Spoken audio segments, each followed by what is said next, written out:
closest to or hit the bottle. Union Forge going to set the bottle out here, and may the best man win. We got Tyler Kennedy, TK.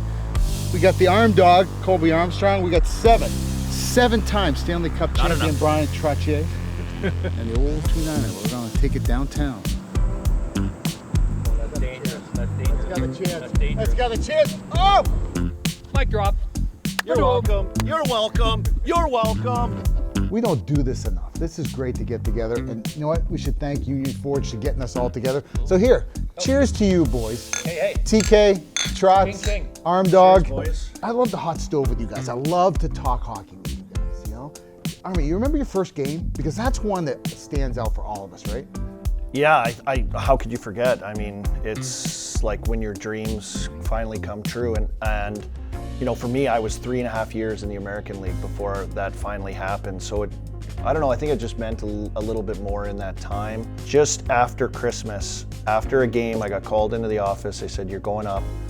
I couldn't believe it. The next morning, I flew out on a little prop plane with Max Talbot up to over to Pittsburgh, missed morning skate, could barely sleep, and we played the New Jersey Devils.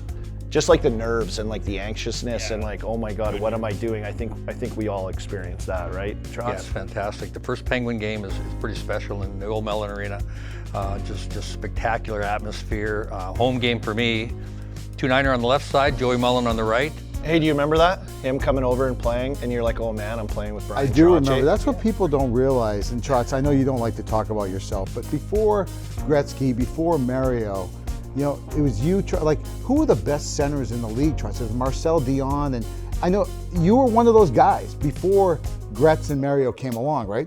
To be in the same sentence with some of these greats, you know, and to kind of like be in the scoring race some years and to achieve some of the fun stuff that happened with me as an Islander was fantastic. But to come to Pittsburgh and feel appreciated all over again, that was special for me. The guys in the locker room. Were you distracted at all by Bourque's mullet just flying? He had the unbelievable flow, hey Bourque? There wasn't a Paul Coffey, Yarmer, Phil, Kevin, yeah, you guys had a lot of flow. All hockey hair too. Yeah. There was big mullet. TK, you weren't a top pick. You weren't a first-round pick. I mean, it probably took you a little time to get to your first NHL game too, right? Yeah, it took me about a year and a little bit. You know, I got sent down after training camp, and you know what happened. Oh, my heart bleeds for you. A year and a little bit. Yeah, I know. As training camp is upon us and everything's kind of happening, kind of what those feelings were like for you, maybe, Bourque? Undrafted. We were in Vail. We were in Vail. Trots 1 year, that was fun. Badger Bob Johnson, his first camp. High altitude training. Yeah, high altitude training, and right, he spent a lot of time with USA Hockey in Colorado Springs. Was that the thought of doing camp there because of the high altitude training? 100%, okay, yeah. 100%. He was really into fitness. He was always telling us to go on hikes and to go on walks, and just wanted to eat our oatmeal in the morning. He was really embracing all of that, and we kind of bought in. But I'll tell you the funny thing, I don't remember so much the hockey stuff of being in Vail. What I remember the most is the first time I realized that Badger Bob Johnson was a little bit different. And I mean that in a very caring and loving way. We're having practice and we're doing like a horseshoe drill or something like that. Badger Bob goes over to the scorekeeper's desk, and there were some kids there, and there's a lot of people there, like a lot of fans were there to watch our training camp. And he reaches through and has the kid that's sitting at the scorer's desk there turn on the microphone, grabs the microphone through the glass, and he starts with the microphone. Do you remember this? I remember it vividly. And he starts like doing like play-by-play / color commentary. Hey, look at that young Phil Bourque coming around the net. And he'd be like, oh, here we go. We got big Kevin Stevens coming up next year. Watch this big strapping left winger. He's going to score 50 goals in the league. You just watch him. And we're all sitting in line going, is this guy brilliant or is this guy crazy? And I think he was that beautiful blend of both, right?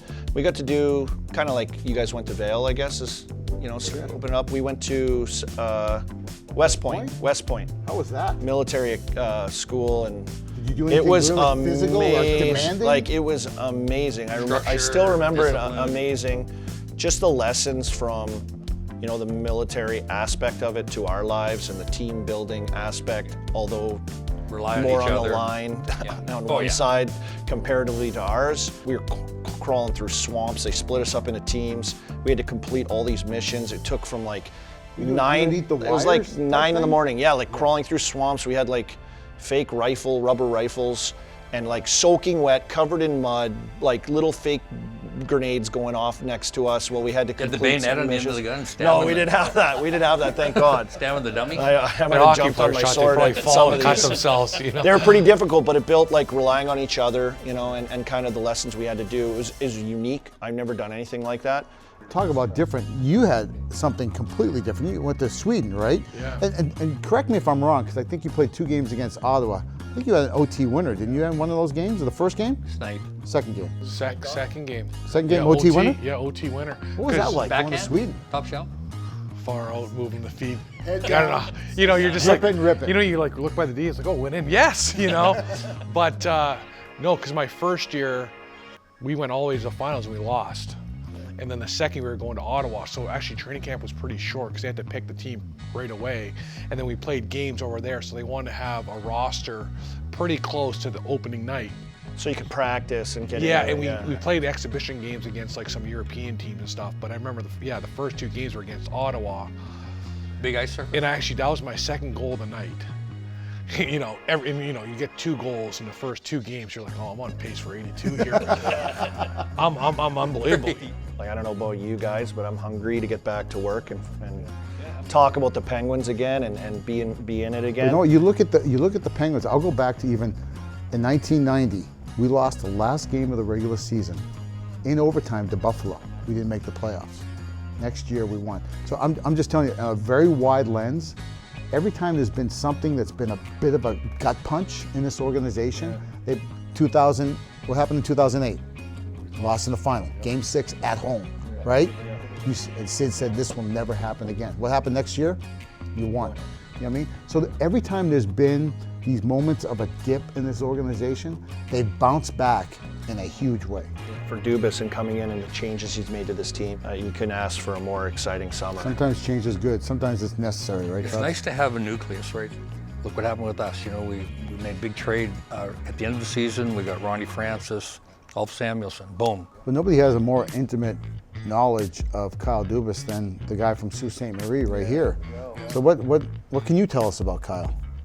You know, I haven't playing for the Greyhounds? You know what, Kyle? Like, he started like just like every one of us in junior. You know, and he worked his butt off all the way through, and he's obsessed with the game, and I think he's been like that his whole life, and I think he knows how to win.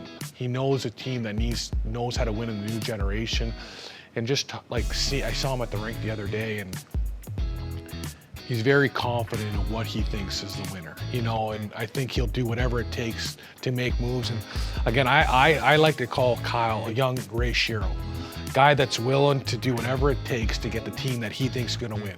Instead of sitting back in the weeds, he's a guy in the front lines that's going to make it excited. He's going to put a team on the ice that he believes is going to win. And again, he's exactly the guy they needed to get the team back in the right direction. I think it's fair to say, as you said it, we don't do it enough, getting together, having a jaw wag, or a hot stove, as you like to call it, brother. We got to do this more often, and maybe we will now with Union Forge on board, getting together and doing some of this stuff. Union Forge, made in Pennsylvania with Pennsylvania rye. Cheers, boys. Oh, that's one notch above Saskatchewan rye. Let's go Pens, let's go. Yeah. Let's go, Pens. Oh, I don't know if I can do any better.